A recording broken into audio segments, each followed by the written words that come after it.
Supreme court ने rape के मामले में एक दोषी को 4 साल 7 महीने अतिरिक्त जेल में रखने के मामले में मध्य प्रदेश सरकार को 25 लाख का मुआवजा देने का आदेश दिया है। सागर जिले के इस मामले में आरोपी को 7 साल की सजा सुनाई गई थी, लेकिन सजा की अवधि पूरी होने के बाद भी उसे रिहा नहीं किया गया। जस्टिस जेवी पारदीवाला और जस्टिस केवी विश्वनाथन की खंडपीठ ने मध्य प्रदेश सरकार की लापरवाही के लिए कड़ी फटकार लगाई। अदालत ने इसे गंभीर चूक बताते हुए कहा कि इस तरह के अवैध हिरासत किसी भी हाल में स्वीकार नहीं है। सागर जिले के सोहन सिंह उर्फ बबलू को रेप के मामले में ट्रायल कोर्ट ने साल 2004 में उम्र कैद की सजा सुनाई थी। उसके खिलाफ सोहन सिंह ने एमपी हाई कोर्ट में अपील दायर की। अक्टूबर 2007 में हाई कोर्ट ने सजा को उम्र कैद से घटाकर 7 साल कर दी थी। 2021 में सजा के 7 साल पूरे हो गए, लेकिन सोहन की रिहाई नहीं हुई। लीगल एड के जरिए वरिष्ठ अभिवक्ता महफूज नाजकी के पास इस केस की फाइल पहुंची। नाजकी ने पुलिस और लीगल एड टीम से बातचीत की तो 6 जून 2025 को वो जेल से छूट गया। बाद में मुआवजा मांगा तो कोर्ट ने देखा कि उसे 4.5 साल अतिरिक्त जेल में रखा। दोषी की ओर से एडवोकेट हिमांशु गुप्ता ने कोर्ट को जानकारी दी।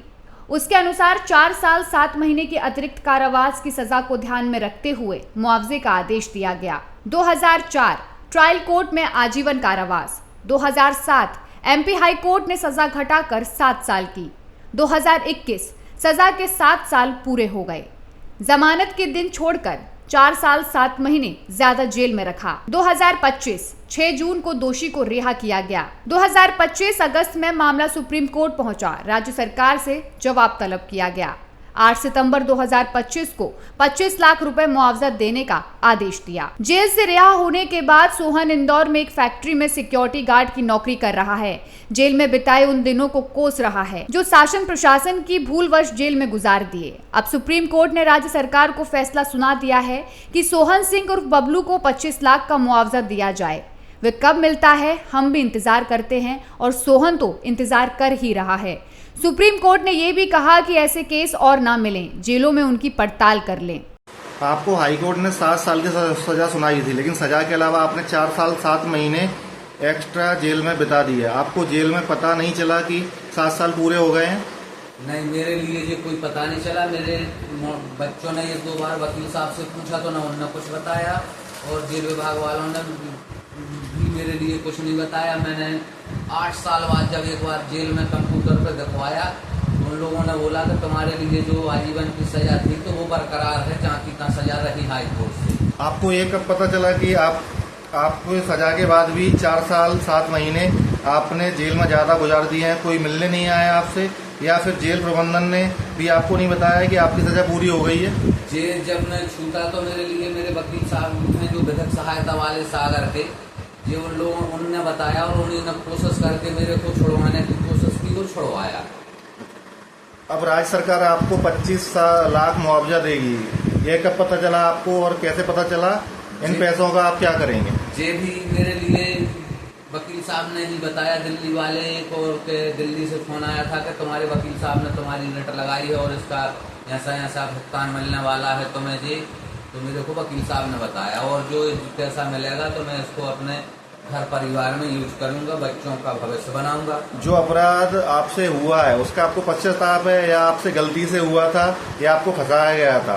जो अपराध मेरे ऊपर था वो अपराध पुरानी बुराइयों के कारण और गांव देहात में जमीन के विवाद के कारण मेरे लिए झूठा फंसाया था।